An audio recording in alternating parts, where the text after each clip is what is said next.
Saboot Waaqayyoo biyya alaaf biyya keessaa maraaf nagaan Waaqayyoo isiniif haa baay'atu jecha waldaan ifa fayyinaa fi TV'n ifa fayyinaa erga hundaa'e yeroo gabaabaa kana keessatti garuu hundeessaa fi abbaa mul'ataa waldaa fi televizyina ifa fayyinaa kan ta'an ergamaa Geetaahun Immiruu fi tajaajiltoota Waaqayyo jaalalaaf eebba isaatiin dibeenuuf kaase hedduu keessa goree Waaqayyo abbaan keenya hojii fayyinaa dinqisiisaa hedduu hojjetee jira.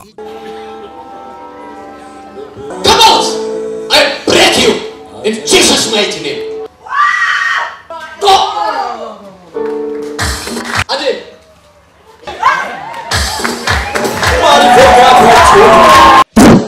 Go! Jesus' name. She's free. Go! In Jesus' name. Please. Waldaattis ta'u karaa foddaa televizyina ifa fayyinaa sagalee fi ergaa Waaqa biraa darbuunis hedduun fayyaniiru hidhaa seexanaarraas hiikamaniiru. Yeroo ammaa kanammoo kennaa jaalalaa isin jaalalaan mana Waaqayyootiif hiixattaniin akkuma yerootti karaa foddaa televizyina keessanii hordofaa jirtan nutis ijaarsa mana Waaqayyoo jalqabnee jirra. Namoota biyya keessaaf biyya alaarraa ijaarsa waldaa fi TV ifa fayyinaatiif deeggarsanuuf gochaa turaniifis kanaan dura konfiraansii hafuuraa qopheessuudhaan waamnee kadhachaa fi turuun keenya ni yaadatama. Obboleessi koo, obboleettiin koo, abbaan koo, haati koo warri qabeenya isaanii irraa kutanii waldaa ifa fayyinaaf warri galchan jireenya isaanii ani eebbiseera. Saba keenya irratti kana booddee hiyyummaan hin hojjetin.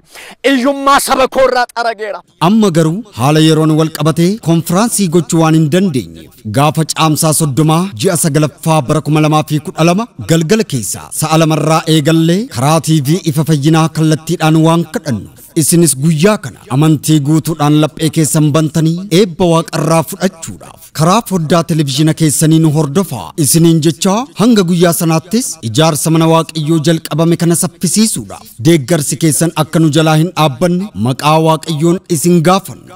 Akkasumas karaa TV ifa fayyinaas ta'e mana keessummaa yookaan guest house keessatti isiniif kadhatame deebiis Waaqa biraa argattanii dhuga bahumsa kan qabdan lakkoofsa bilbilaa 09-16-35-66 irratti barreeffama yookaan meeseejii qofa erguudhaan kanneen sagaleedhaan dhugaa bahuu barbaaddan immoo lakkoofsa bilbilaa 09-75-75-75 fi 09-11-90-35-90 irratti bilbiluudhaan dhuga baatii keessan akka kennitan isin jajjabeessina.